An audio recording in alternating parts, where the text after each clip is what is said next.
Good evening. I'd like to call to order our June 8th, 2020 Board of Education meeting for the Cedar Rapids Community School District. As a reminder, any member of the public wishing to participate in the public hearing on tonight's agenda may do so by calling our main district phone number 319-558-2000 at this time. In addition, our board secretary will read any public hearing comments that she had received via email up until 5 p.m. today. Next, we'll move on to the approval of our agenda. Do we have a motion to approve the agenda? I move that the agenda of Monday, June 8th, 2020 Board of Education meeting be approved as set forth, and that each item is considered ready for discussion and or action. Is there a second? I second. This is a roll call. Director Anhalt. Aye. Director Borcherding. Aye. Director Garlock. Aye. Director Merschbrock. Aye. Director Newman. Aye. Director Tominski. Aye. President Humbles. Aye. Next, we'll move to our public hearing. Tonight's public hearing is regarding the permanent easement at Jefferson High School as requested by the City of Cedar Rapids. Board Secretary, have we received any correspondence related to tonight's public hearing? We have not received any correspondence related to this item. At this time, our phone line is open for those who would like to address the board regarding the public hearing. And while we are waiting for any potential speakers, we will move on to the next agenda item and close our public hearing following the consent agenda. So next we're at the consent agenda. Are there any items that the board would like to pull for a comment, question, or separate vote?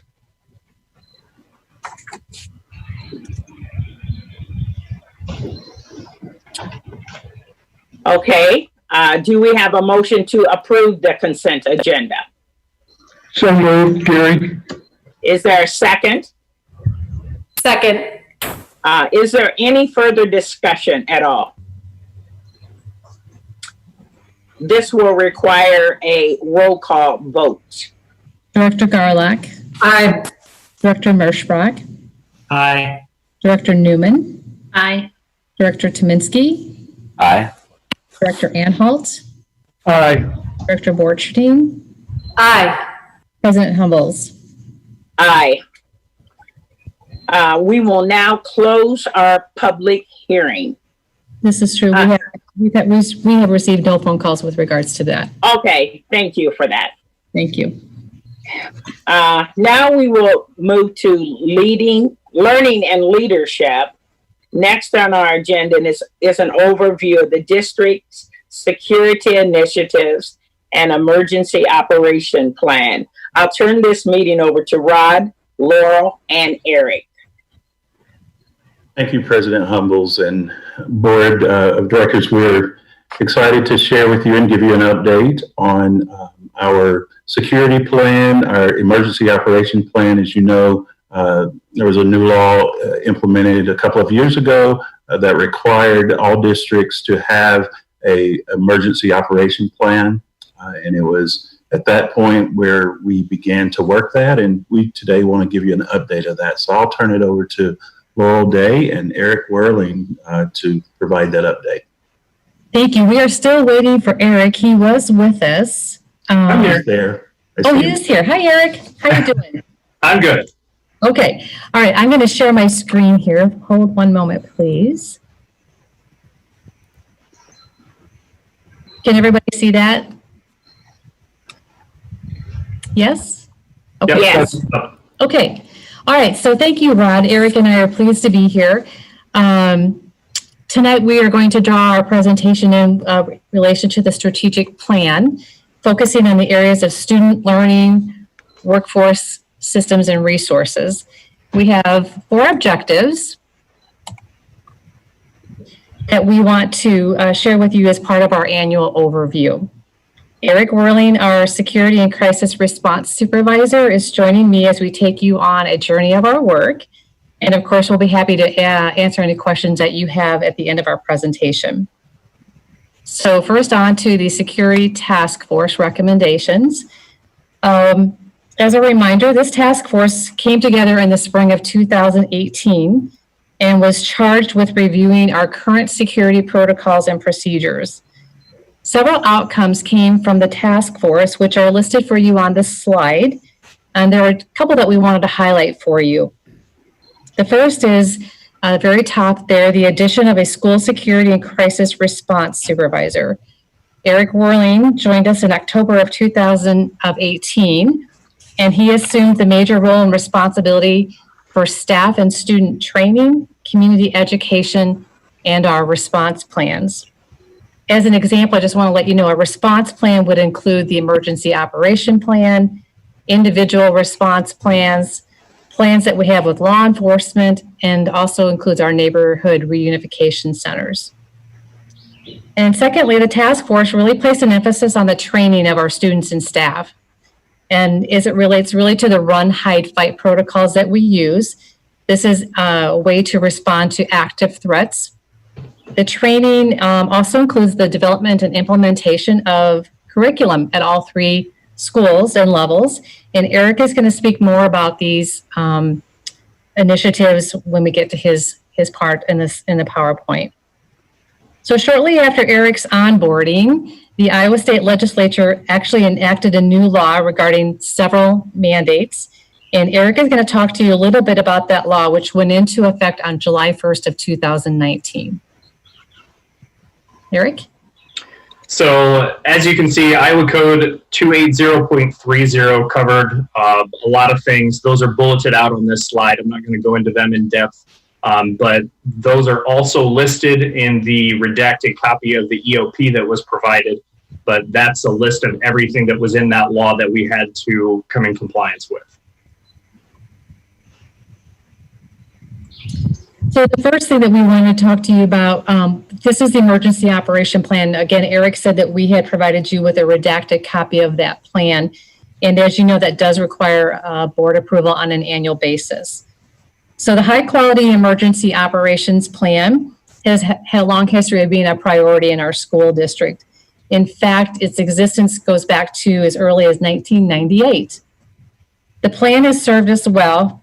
However, in January of 2017, this was prior to Eric's arrival at the school district, the security committee had started a complete overhaul of the manual to update it and to expand the contents.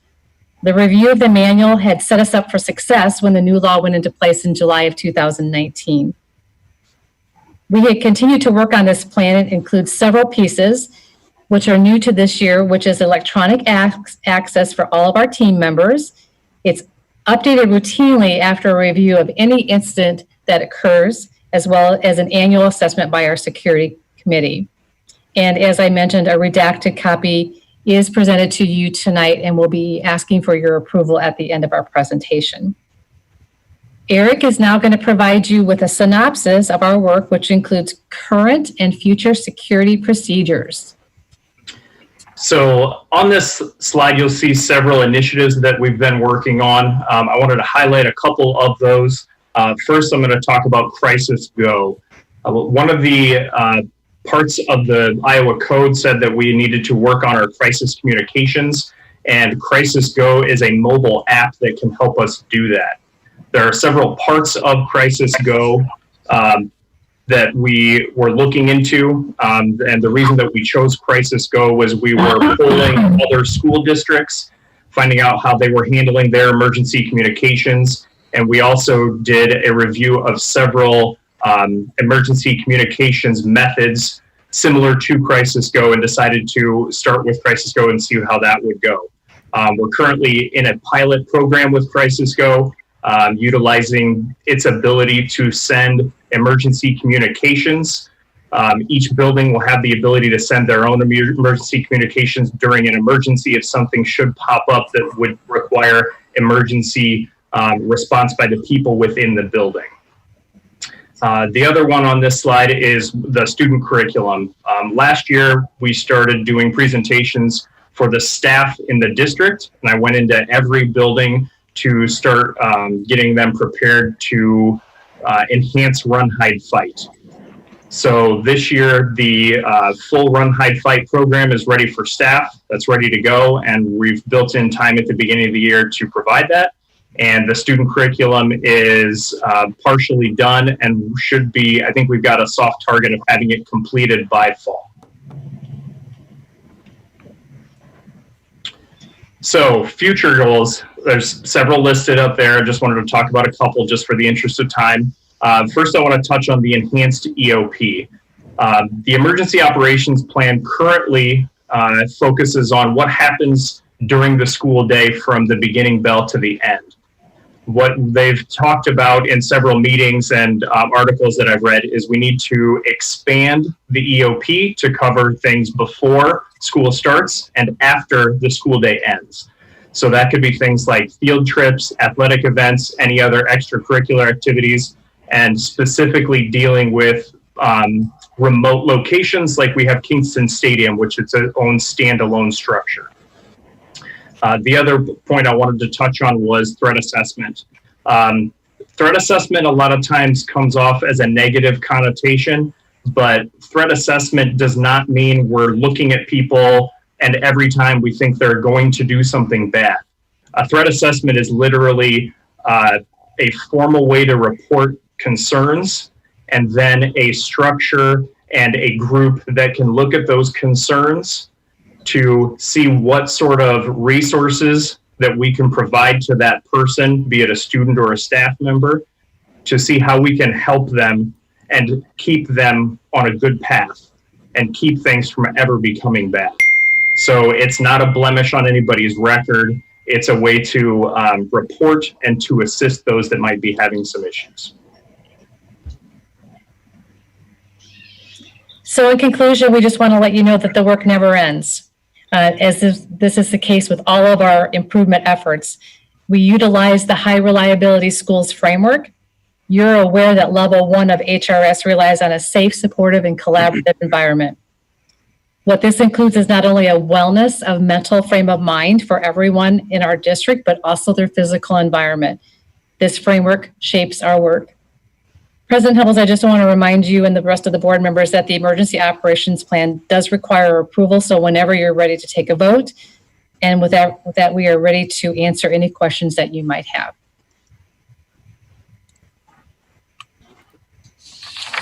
I have a question about the enhanced EOP and its wraparound for the before and after school and extracurricular activities.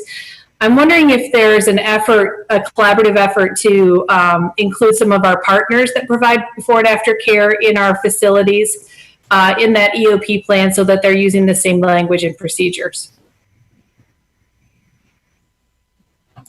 I know that right now, one of the first initiatives that we've done is talk to the athletic directors in the district. So we want to make sure that they're on board, that they understand what's going on, and so we can utilize their expertise and knowledge of the workings of the events. I plan on working through to think about how this is going to affect basically anything in the district. And that could be a field trip. And that could be the sporting events, which that was the easy one to start with because we had staff in place that we knew we could count on. But the idea is to go seek out others in the district to help us figure out what all needs to be in the EOP to cover every event before and after. But I think that's a really good point, Director Borcherding, because once we have those collaborative plans in place, it's going to be really important that we communicate those plans with our partners. I especially think of our before and after school care with the Y and with 5 Seasons, which happens to be our own staff. But you're right, it will be extremely important to not only have them as part of that planning, but to make sure that they are aware of what the plan is so that they can be active participants and understand what our protocols are. Excellent, thank you. I also noticed too that in the plan we have drills that are set up, and I believe the state only requires 1. I see we're doing 2. Is that correct? When do we do those? So what I've suggested, since the state mandate is only one and the district is requiring two, I've suggested to each building, each admin team in the building, that we do one before winter break and one after winter break. And my suggestion is to do it as close to the beginning of those time periods as possible, sort of an onboarding or a reminder. So it's welcome, that's what happens when you get any job is welcome to your job. Here's what we do for emergencies. Here's how the game goes. Same thing for these drills. The state has listed out very specifically when tornado and fire drills happen, and only listed that we have to do an emergency drill and gave us several options for those drills. So that could be a full run, hide, fight, lockdown. That could be a tabletop exercise, which would be sitting around a table and talking through a scenario. And that can be a very large group or a very small group. So we have several options, but no specific requirement about when. That's a really good point too. I just wanted to let you know that we do track when schools are taking advantage of their drills. So as they're taking lockdown, fire, and tornado drills, they are recording them, and we are monitoring that to make sure that we're compliant. And we do that at the end of every semester, and obviously send out encouragement to all of our administrators on a monthly basis just to make sure that their drills are being scheduled and that they're being completed. Thank you. I have a quick question. Do we have any structure in place so that after a building has done one of the drills that they can sit down and go over what went well, what didn't go well, just to pass recommendations on to you guys? Is there a structure in place for that, or how does that work? So each building, I encourage them to invite me to each drill. And if I can't be there, then I ask Laurel to be there, or we're both there. But that way we can observe the drill. And then usually after the drill is completed, we sit down with the team, the admin team, or anybody else that was assisting with the drill, to do an after action review, to talk about what went right, what went almost right, what we could do differently the next time. And we do the same sort of thing when we have an actual event. So if there's an event that occurs that's covered by the EOP, we do the same sort of thing. After we've completed it and taken care of business, then we sit down to talk about how did it work? Did the EOP cover it? Do we need to change it? That sort of thing. So that's something that we do as a normal protocol. Okay, thank you. Director Anhalt. Yes.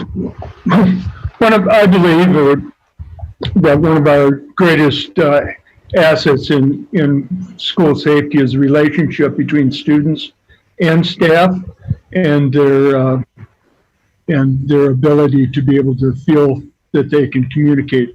Is this addressed in the plan on talking to students, I don't know, with the student curriculum or other parts, to help strengthen and continue that relationship?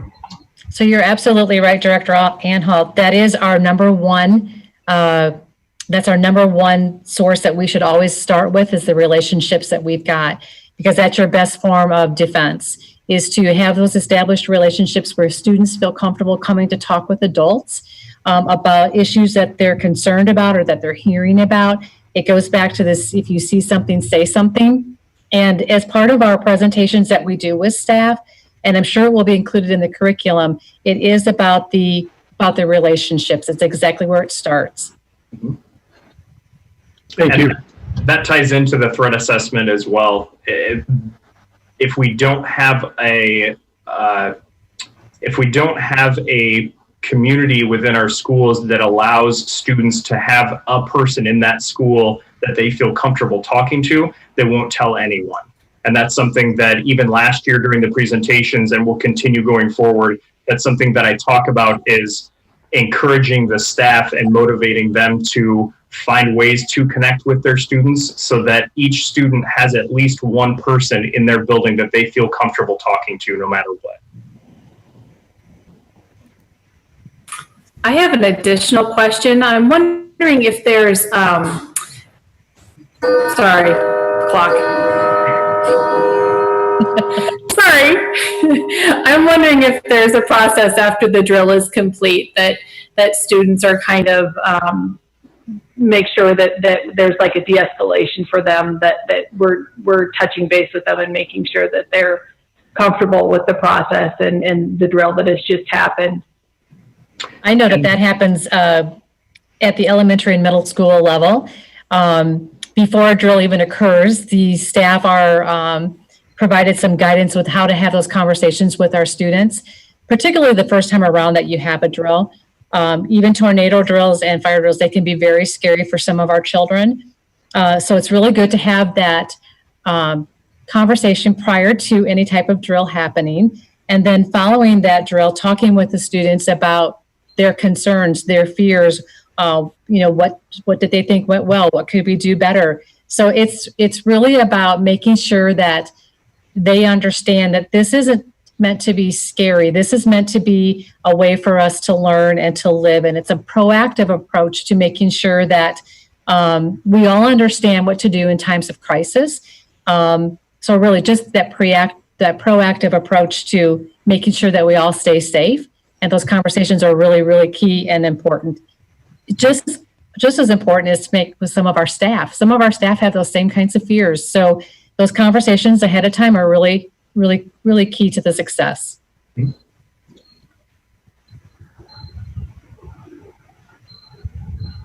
Was during the presentation, I believe they had where folks can go to, it said updated the website where people, can they contact them if they have safety concerns? Was that correct? Did I see that correctly? That's new this year. Okay. What Eric and I had wanted to do was really have a place for people to be able to see something and say something if they wanted to do that through many forms of communication. So we actually updated the website this past fall, and you can now easily go online and submit a concern that you have, and Eric and I will follow up with whoever is expressing that concern and try to provide a response and a resolution to their satisfaction. Thank you. And you would be surprised at the number of people that do write us. Are there any other questions from the board? Well, first of all, if there's not any questions, I want to thank you for your work, excuse me, for all of the work that you do for the safety of our children, and to see that it's ongoing and you're looking at how to improve it. So I thank you, Rod and Laurel and Eric, for your continued work and support. You're very welcome. Always happy to talk about security. Passion. Okay, we'll move on to... Remember to take a vote on the plan. Oh, I'm sorry. Yes, there is. This is a voice vote. I always have a hard time saying that. All in favor, signify by saying aye. Aye. Those opposed, same sign. Thank you. Thank you for reminding me, Laurel. You're welcome. Thank you. Last on tonight's agenda is an overview of the district's Return to Learn plan. And I'm going to turn this over to Rod. Now I'm happy to help with Rod with this presentation at any time as well. Rod's going to provide the overview. Okay. But this is, of course, regarding how to prepare for next year and coming out of our COVID-19 pandemic, which interrupted school for everyone this spring. We've had great conversations in our last board meetings regarding our movement forward. Even this virtual meeting is obviously a representation of our current state. So as we even plan board meetings as we move forward, the Return to Learn plan is how are we going to continue to educate our children if the pandemic continues to interrupt our ability to be able to either be together or access, and even when we are together, precautions we have to take. So Rod's going to provide kind of a big picture overview, and then next month we'll be happy to even dive into deeper detail. So I'll hand it over to Rod. Thank you, Superintendent Bush. And we certainly have other team members on who can speak to specific questions that you might have as to where we are in the process. So, Laurel, if you would pull the presentation up. Okay. So on May 8th, the Department of Education provided some guidance around what needs to be included in the Return to Learn plan, some of the things that we should consider as we're developing the plan. And you can see on this slide, I'd say there's probably 3 categories, one around remote learning and all the options around that, whether we move between on-site or we're providing learning remotely. And then there's thought around the academics. How do we catch students up from the work that they might have missed this spring? How do we make sure that students who may traditionally not meet proficiency levels, how do we make sure we're providing them extra support? And beyond the academics, making sure that we're providing social-emotional behavior and mental health supports. As most of you know, people who experience crisis in their lives really need support in these areas. And so we need to make sure that we have plans in place to support our students and families. And then finally, making sure that the public health strategies are in place. We know that, this virus is still spreading in our community. It's still in the community, and we need to make sure that we're following CDC guidelines, both in keeping students and staff safe and well. And so the Department of Education kind of divided it into 3 categories as we submit our plan, and plans have to be submitted by July 1st. They have one plan that you are required to submit, and the other 2 that you see here on the screen, the hybrid and the on-site, those are optional plans to submit, but they strongly encourage districts to put plans together in each of those areas. If you remember this spring, we had the choice of being able to offer a voluntary continuous learning plan or a required continuous learning plan. And we, based on where we were and not all students having access, we chose the voluntary plan.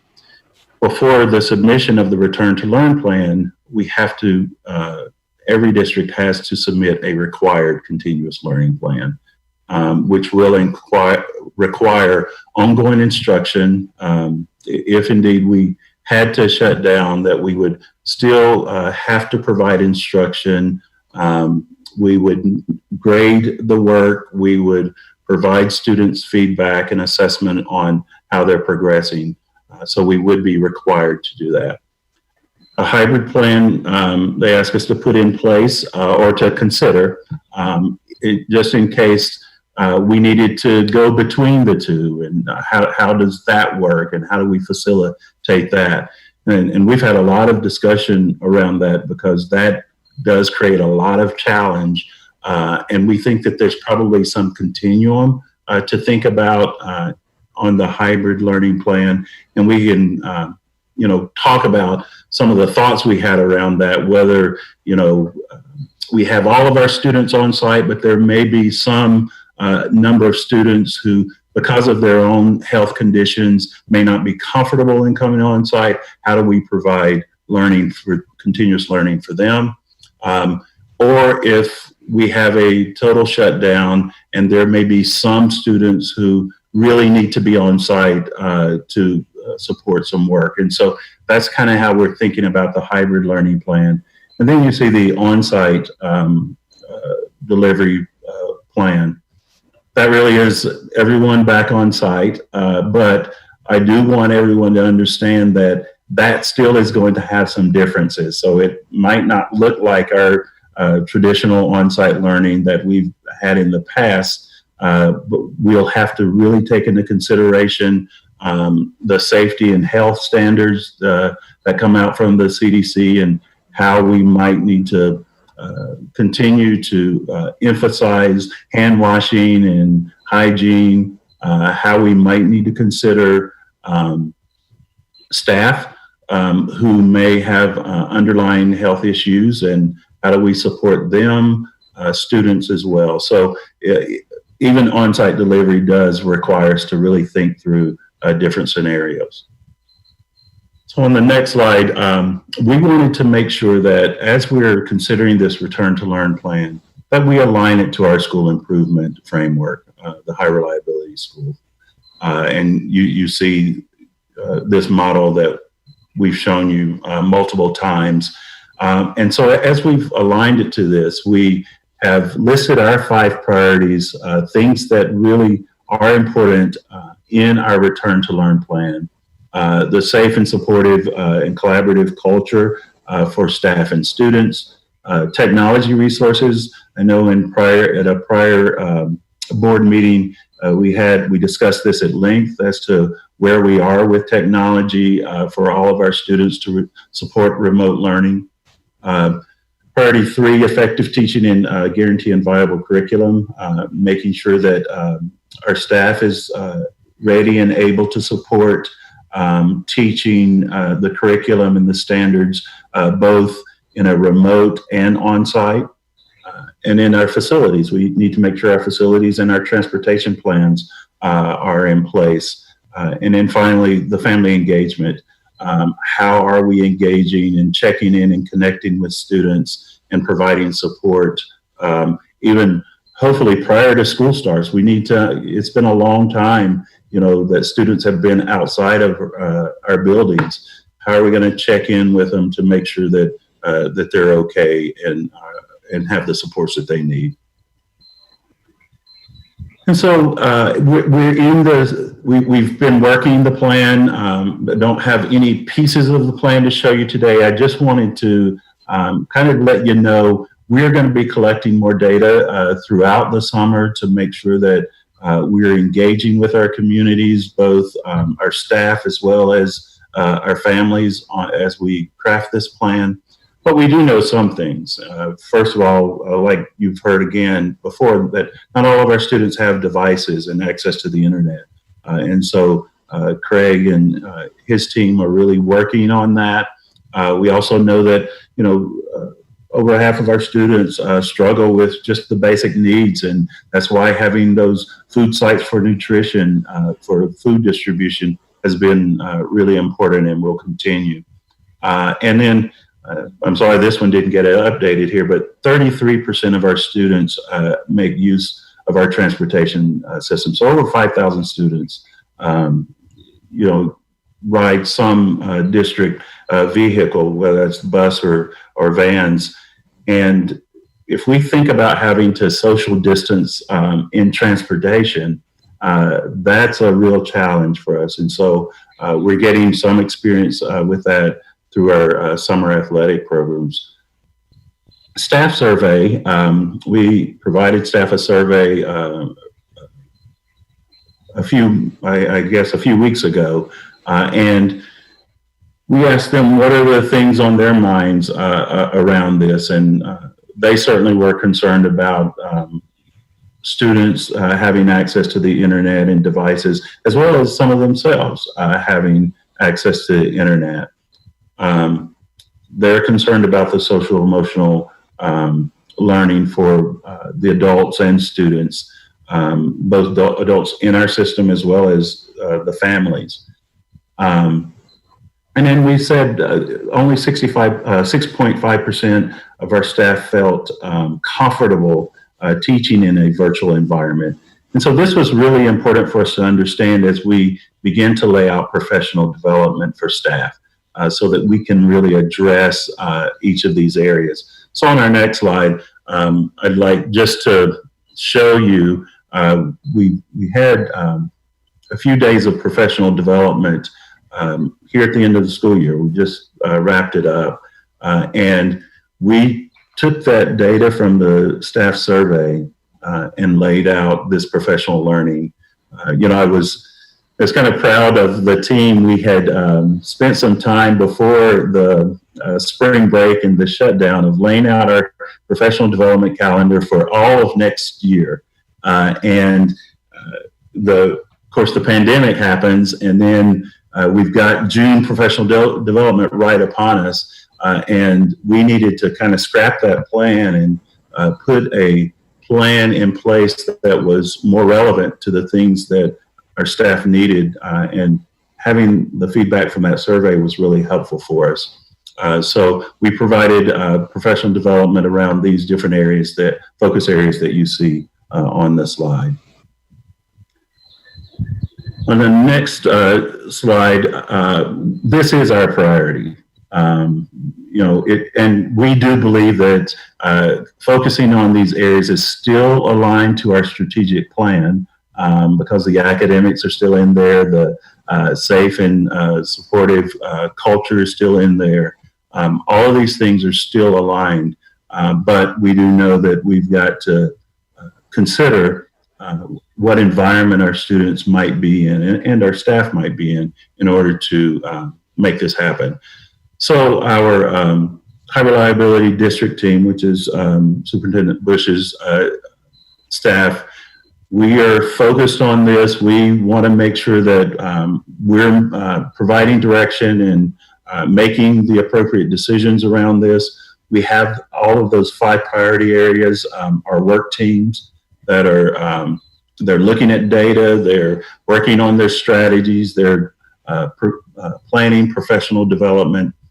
And then we have a COVID task force team, which is a broader team, very cross-functional team that and we put it in place when this pandemic first hit and when schools were shut down. Because as we get guidance from the governor, we have to make changes, or guidance from Department of Education. We need to make real-time changes. And so that's what that task force is all about. And we have cadences and meeting schedules that help facilitate communication, input, and certainly planning. So that's kind of an overview of our Return to Learn process and project. And I'd open it up for any questions or feedback that you might have. And again, Superintendent Bush is here, as well as some of the team leads that we might engage in dialogue. So any questions? Well, first of all, thank you for the presentation, and Superintendent Bush, to see that the work you are doing to make sure, well, looking at our Return to Learn. And when you made a statement about the teachers, their comfort level teaching virtual, and I see there has been some training. Will that be continuous training if, in fact, we can't get back into the classroom? Absolutely. And that we were very fortunate with our one-to-one launch this year, and both Craig Barnum and Ryan Reedstrom and Jeff Lucas are on the line here, so they can chime in at any moment. But we were able to do a lot of heavy lifting at the end, throughout the spring last year with our high school staff, and then at the beginning of this year with high school staff, as we launched that one-to-one technology effort for teaching and learning at the high school level. So we had greased the wheel, so to speak, and had plans to enhance that for our middle school staff for the technology plan implementation for one-to-one devices this coming fall.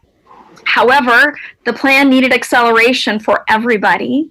And, I'll look at a couple of our schools. For example, Coolidge Elementary and Nixon Elementary have worked for several years in what we call blended formats, and this was part of their professional development and plans as schools. So we definitely have pockets of excellence and practice of digital literacy practices throughout our school district. It is just making sure, if we're saying for all students, that means all teachers have to be comfortable teaching in that environment. And so the professional development will have to continue. And what I really appreciated as I looked at the professional development in the modules, it was self-paced As a learner, I could do it on my own. However, if I wanted somebody to really do a hand over hand, kind of walking me through that, that was available for me too as a learner. So we're trying to model through professional learning what teachers can do for students in that digital learning environment. Recognizing that we got staff input about their comfort level. We also have to continue to get staff input around the return to learn plan. So we've now put a structure into place, and I would say the past 3 weeks have been the leadership team kind of organizing what's required by the Department of Education. How can we organize the work? Let's do a crosswalk with HRS and our school improvement framework so that this can make sense for everyone. And then now, as we're making the plans, we will create kind of a high level outline plan with teacher input, certainly with some work teams. But the most important piece will be after we even submit that plan, which is really a draft to the Department of Ed. It's going to be ongoing, and we're going to have to be responsive to what the needs are as we learn more with everyone else in the world, that are keeping a teacher voice at the table and making sure that we are creating opportunities for what does this really look like at the classroom level. Or if I'm a teacher in my kitchen and I'm teaching my students remotely, what do I need? What do they need? What does that look like? And did yesterday present different problems than today? We are going to have to be nimble and responsive to what the needs are, especially for all students and our diverse populations who need more. And I'm thinking in regards to translations of languages and access. So we are definitely going to need to continue to support our teachers, absolutely, with a lot of professional development and in a variety of ways. Noreen, I would just add really quickly to add some numbers to the context. Certainly, we've got work to do, but I think there's also room for optimism here. So in our survey of staff, we had 6 sort of identifiers that we were looking to collect data around their competency for teaching in this new environment. And there were things like, how do I feel? And we asked them to self-rate their confidence on how do they feel about using a learning management system? How do they feel about classroom and procedures in a digital environment? How do they feel about giving feedback to students? Can they provide direct or flipped instruction to students? And we got some preset data on that before we did any PL. And what our data told us was that somewhere between, on any one of those measures, it was roughly somewhere between 35 to 45% of our staff felt either really comfortable or comfortable enough they felt like they were good. So I mean, about 60 to 70% of our staff weren't feeling so great about any one of those dimensions. We did the same exact post-assessment after last Friday. And what our data is telling us is reasonably encouraging in that we're really at the point where about 70 to 80% of our staff in any one of those dimensions are now in that sort of, I got this, or I could even show others how to do it. So we still have anywhere from 20 to 30% who need some additional attention, and we'll continue that. But I think that what it shows is that the model we used last week was reasonably successful. We moved the needle, and that our staff are highly engaged around this, because you don't make those kind of gains without people really digging in and understanding the need, and that was really encouraging for me. Can I just add a point of clarification there? I believe the slide says 6.5% of staff are comfortable with remote learning. Is that to be 65%? Or is that 6.5%? That number, I'm not sure where that number came from, Rod, because when I looked at the original pre-data, and I've got the viz up now, we did ask a very pointed question in our pre-data. It's 94% of the staff responded yes, they can teach remotely if they want to, and only 6% said they cannot teach. Yeah, so it's flipped. So in the pre to that question was about 54% said, yeah, we think we can do it. And 46% said no. So we moved the needle last week is what we're excited about. What percentage of staff participation did you have in that survey? Are you looking for the pre or the post? Yes. Okay. For the post, we have, let's see here. I have to pull it up. We have right now 400 responses. And then for the pre-assessment, I have to find that other one now. I believe it was almost 1,000. But It was over 900. Yeah, over 900. And I would also insert in that we did our own little pre-post for just the digital literacy component, and the return rates on that were the pre was we had over almost 1,200 staff members, just a little shy of 1,200 staff members enroll in the Google Classroom, and we ended up with, let me get it pulled up here, if I can. Here we go. The pre-assessment we did there, which mirrored that, was at, we had almost there. So go faster for the post. 892 respondents give us data on the pre-assessment, and then the post-assessment, very similar numbers. We had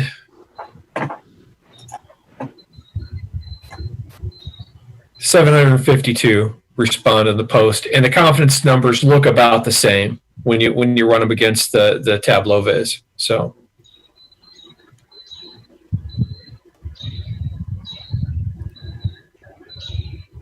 So I believe too, we surveyed families regarding their access. How were we reaching those that may not have computer access, or were they able to take the survey? How are we gathering that information? Are you talking for staff?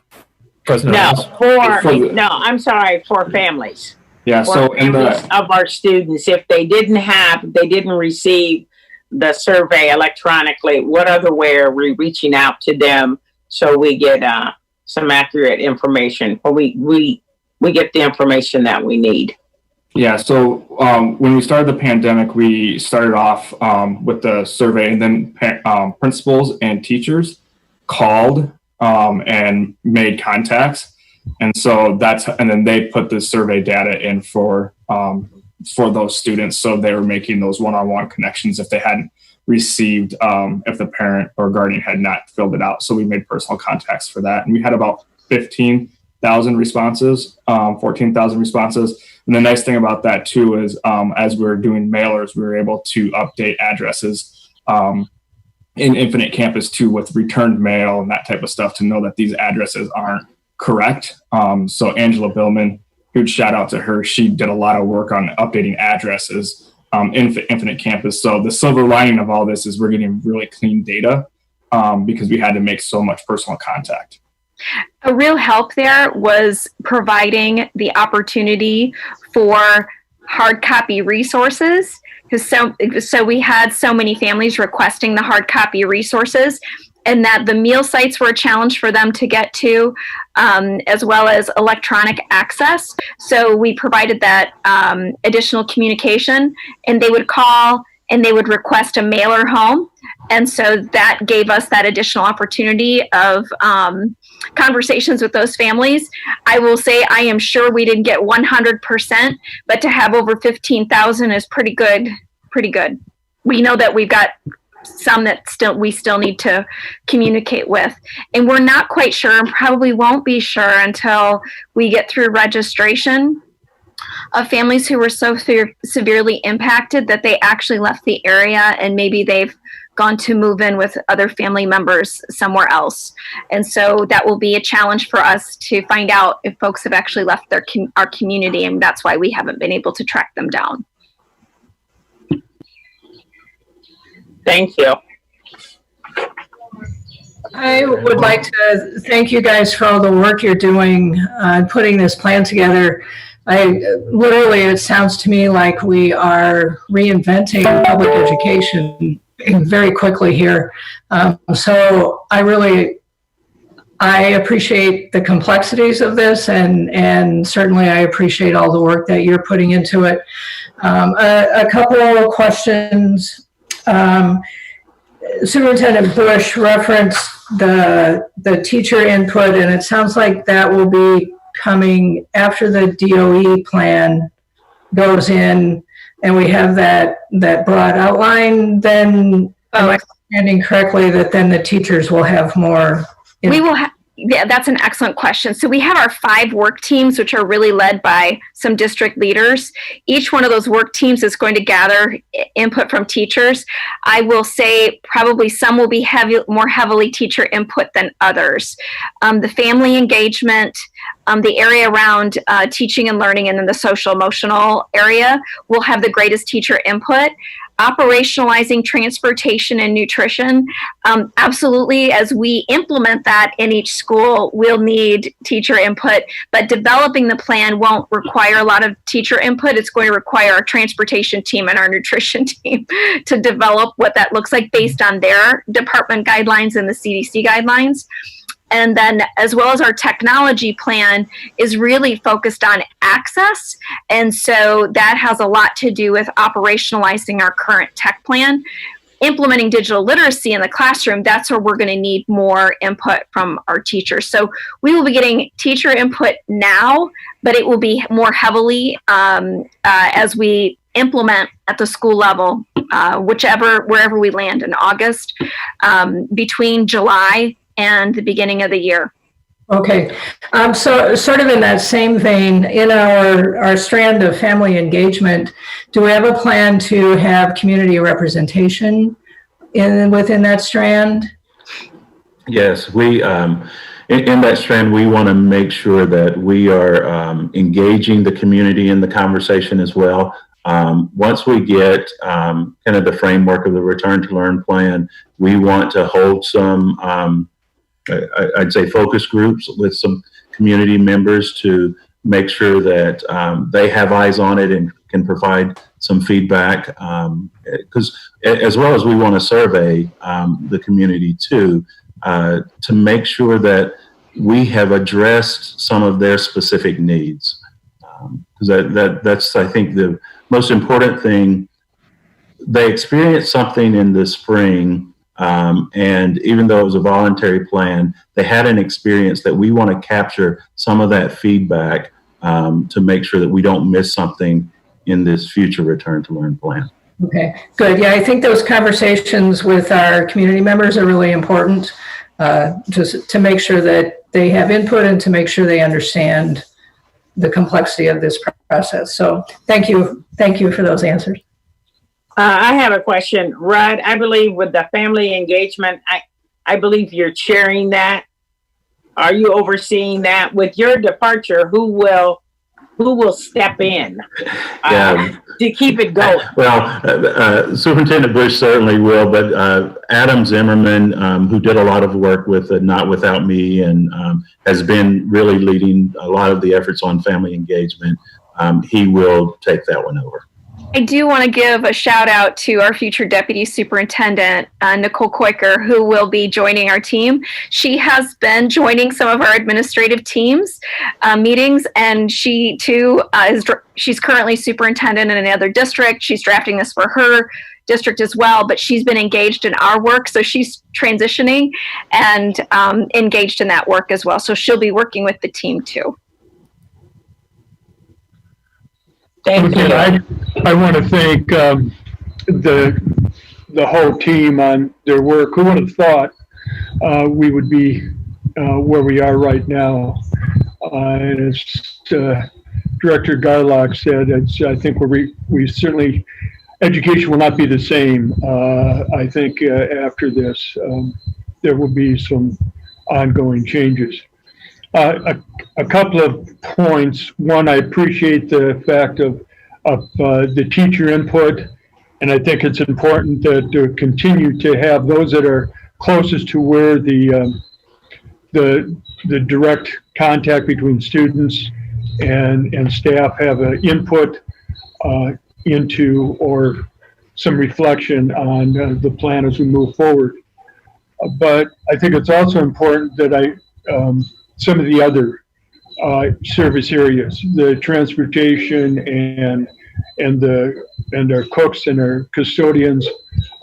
Also, some direct input from drivers, from cooks, from cafeteria workers, the custodial. As plans are being put into place, those are the ones that will have to carry out that work. Now, a question: if we go to completely remote learning, does it have to look across the board? I know we're looking at moving to a one-to-one to the middle school, and we have one-to-one at the high school. But the elementary school, I know we were going to try to move that forward, but it wasn't going to be a one-to-one, I think. And how will we service, or what's the thought about servicing at the elementary school? Do we have to have the same criteria or mandates at that level? That's a great question, Director Anholt. And in May, we presented in two areas. One was the digital literacy and technology, the update, and the other one was around virtual academy update. And so I'm going to hand this over to Craig, who can respond to device access at the elementary level and where we are now a month later with that. And then also kind of an opportunity for us to talk about our virtual academy work and an update on that too. Sure. So I'll kick off and I'll turn it over to John.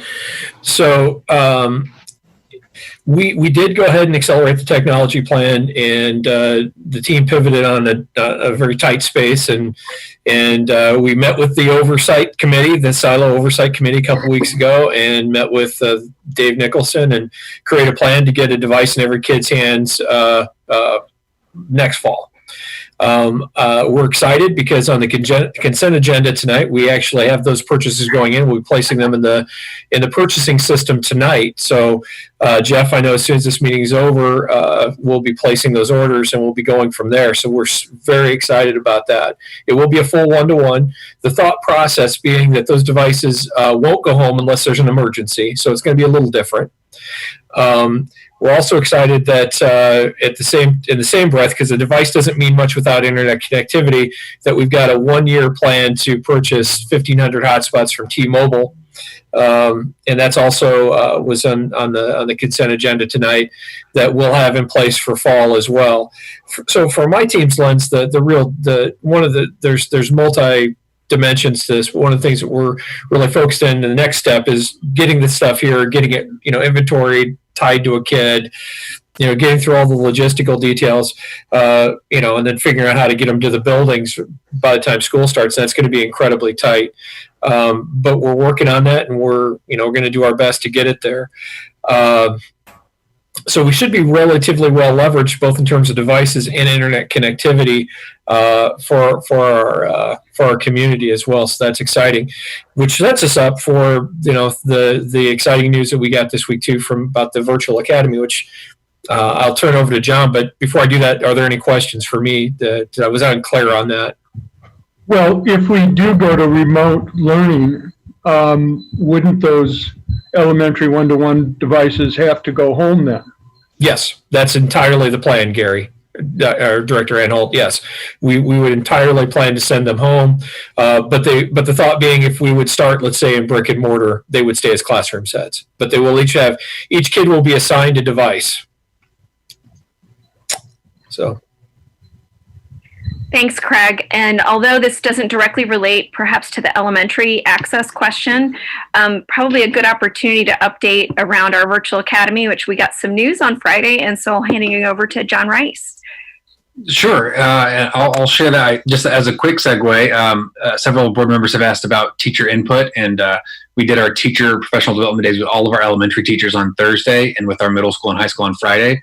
And I joined many of the elementary school conversations to hear particularly from that group, because they are, as you can imagine, very eager to have more details on how remote learning would potentially even look in an elementary school classroom. And I know Eric and many others on this call have thought deeply about how we might support our youngest learners in a format that would be very difficult potentially. So got a lot of good feedback. The week of July 13th is what we're looking to open up our draft plan for teacher input directly onto the Return to Learn plan for academics. And that would be open to all Cedar Rapids teachers in several different formats, like a town hall, and several different opportunities that week. So looking forward to getting some feedback specifically then after our draft. And the good news was our virtual academy on Friday. We met with the DE on Thursday, and by the next morning, they had approved our plan. And so Cedar Rapids is going to be opening a new school in the fall, just the fourth school district in the state to have a fully virtual program that is accredited, that can issue diplomas and support students across the state. The DE was delighted, one, because of the huge need right now. We have quite a few families looking for online options and homeschool options given our health crisis, as well as the state's Iowa Learning Online program is winding down, and they're looking for additional options. And so they were delighted that Cedar Rapids will be a place that many students across the state will be looking at. So that is a positive news both for our community and for our entire state. A question on that.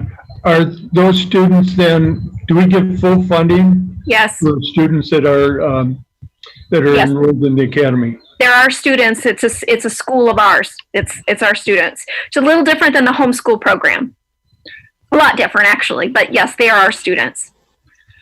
And I think the open enrollment lists that were even on the board agenda tonight, 7 of the 10 families who had sought to open enroll out of our district were looking for an online option. And so we're able to call those families and work directly with them and offer them the virtual academy for grades 6 through 12, which was not necessarily an option even a year ago. So very positive news, and speaks to the demand that continues to show up on our community.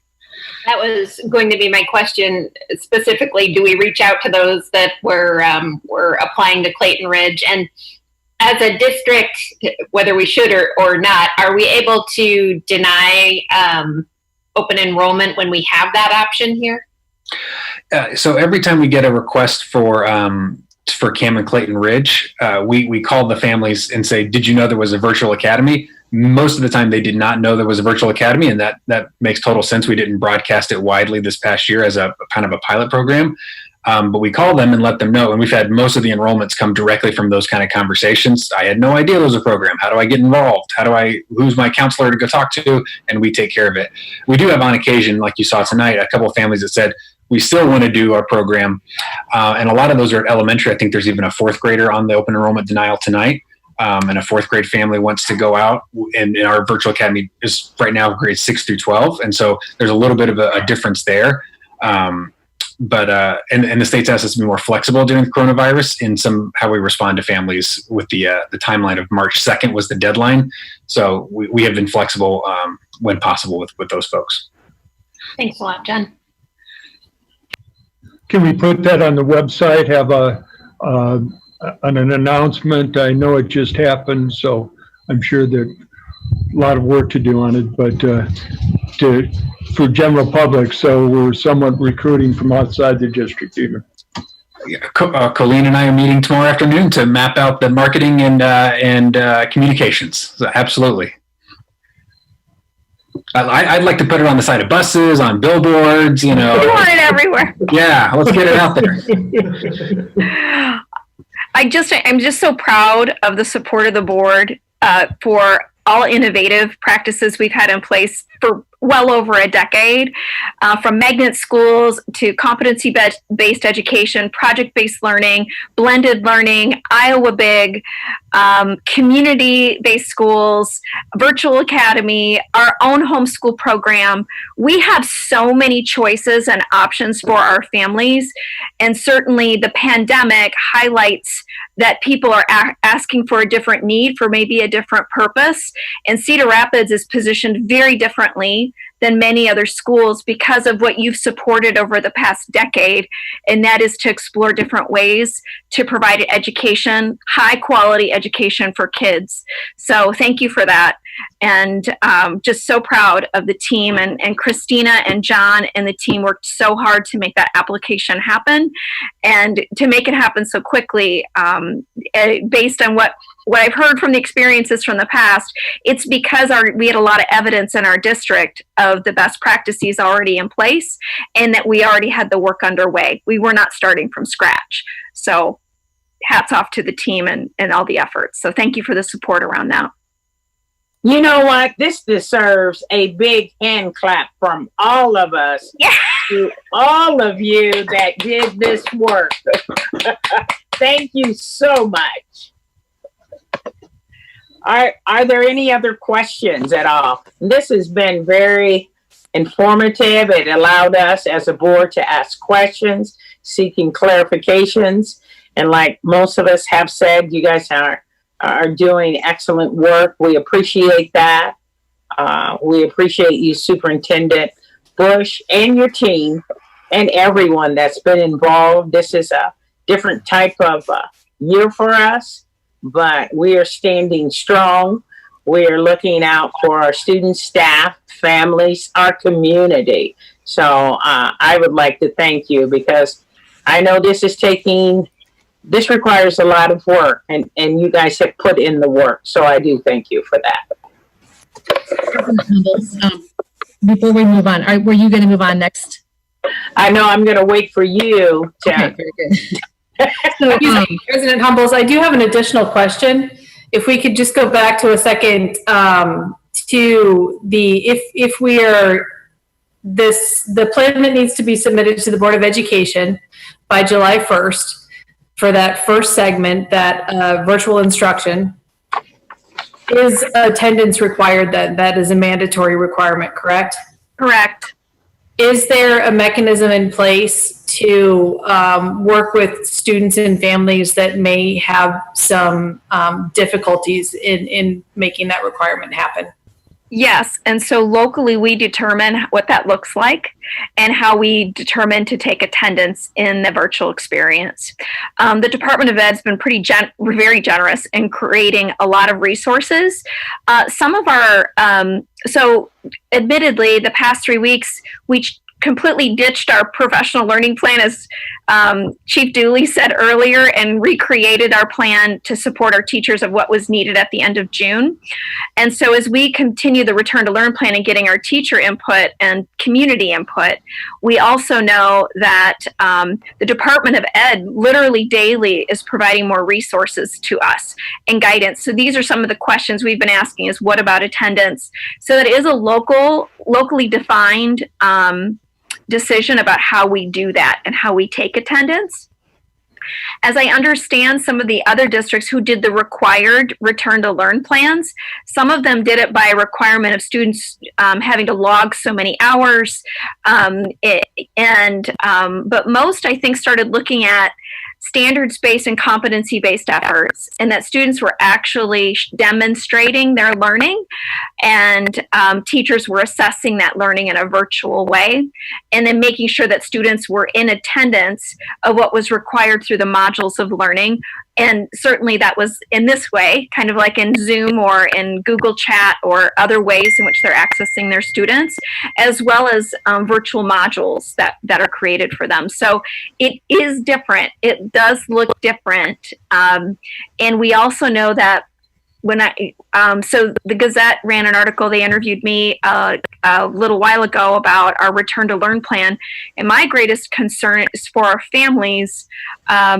I'm a working mom, and as many our families are working, and their lives have been interrupted.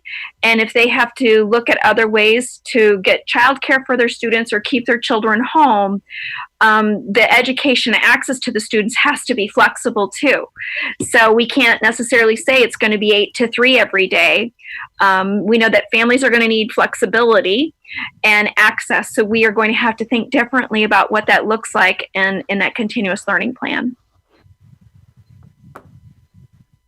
Excellent. Thank you.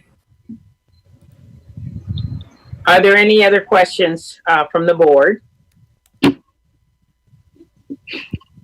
Laurel, do we need to go back to you? Yeah, I meant to say this at the top of the meeting as it related to the consent agenda. Slipped my mind as I was thinking about mentally getting ready for the presentation on security, so I apologize. It doesn't make a difference in the recommendation that was presented, but I did want to be transparent. If you look at BA 2333, which is the tabulation that deals with the Dell Chromebooks, the recommendation was for the board to approve that tabulation for the purchase of those Chromebooks for the one-to-one at the elementary schools for the 2021 school year. At 3:45 this afternoon, I received a phone call from Jeff Lucas and Craig Barnum that they had been in contact, and I think Craig just had alluded to the fact that Jeff will be online purchasing these following our board meeting. In conversation with them, what we learned was that based on the demand and based on the need to expedite the shipment of the nearly 6,100 Chromebooks to us, the cost of their price had gone up a little over $200,000. And so the price for the Chromebooks, instead of being just slightly over 1.6 million, is at 1.8 million. So again, it does not impact the recommendation that we made. However, I will say that if any board member, and I do mean any board member, feels like we should go back and vote on the consent agenda based on that updated information and how it relates to the purchase of those Chromebooks, we will do that now. If any of you feel like we would need to do that. If so, please signify by letting me know now that would be your desire.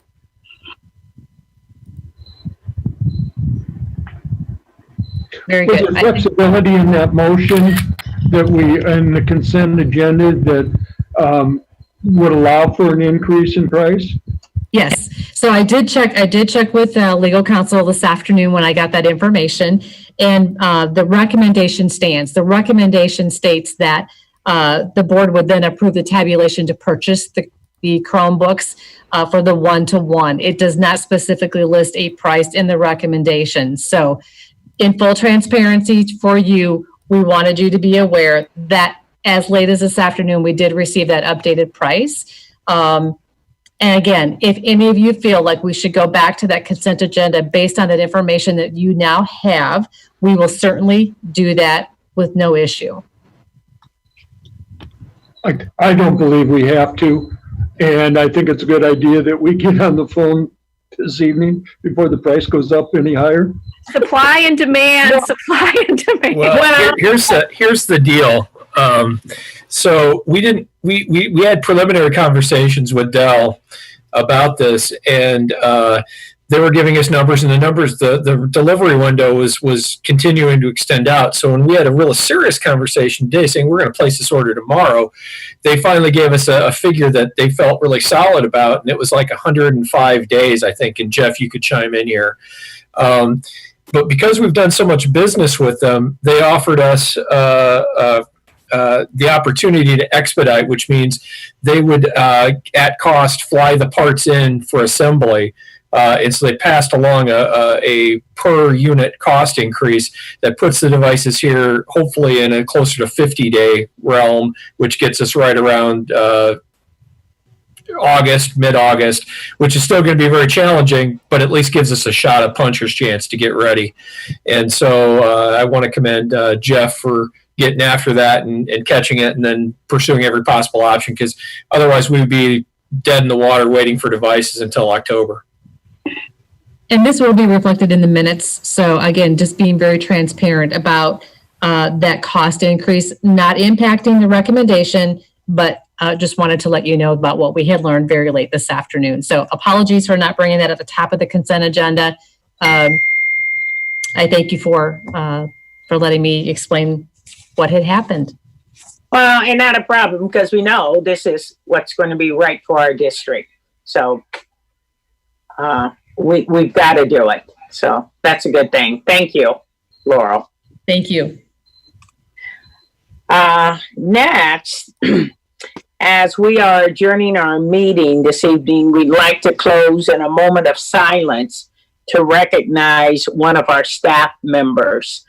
Linda, I'll turn this over to you.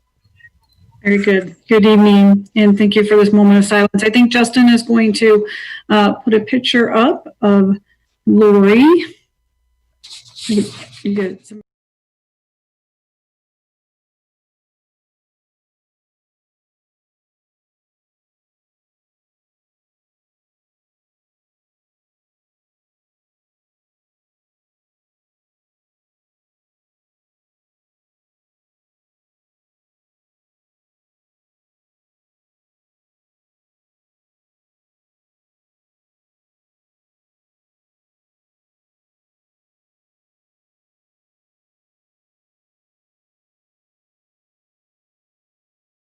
go. There we go. We should hear you now, Linda. Sorry about that. Can you continue, please? Thank you, Justin. Lori Nyland passed away on May 9th, 2020. She worked for the school district for 4 years at Van Buren as a special education paraeducator. Lori loved working at Van Buren. She built positive relations with students, parents, and staff. Lori was dedicated to the students she worked with and took pride in her work. She loved spending time with her family, especially her grandchildren. She also enjoyed reading, cooking, and playing with her 2 cats, Trixie and Sophie. Lori is survived by her children, Adam and Danielle, and her grandchildren. As we observe this moment of silence in memory of Lori, let us remember the lives of the students, parents, and staff that she has positively impacted throughout her time as an employee of our school district. She will be truly missed.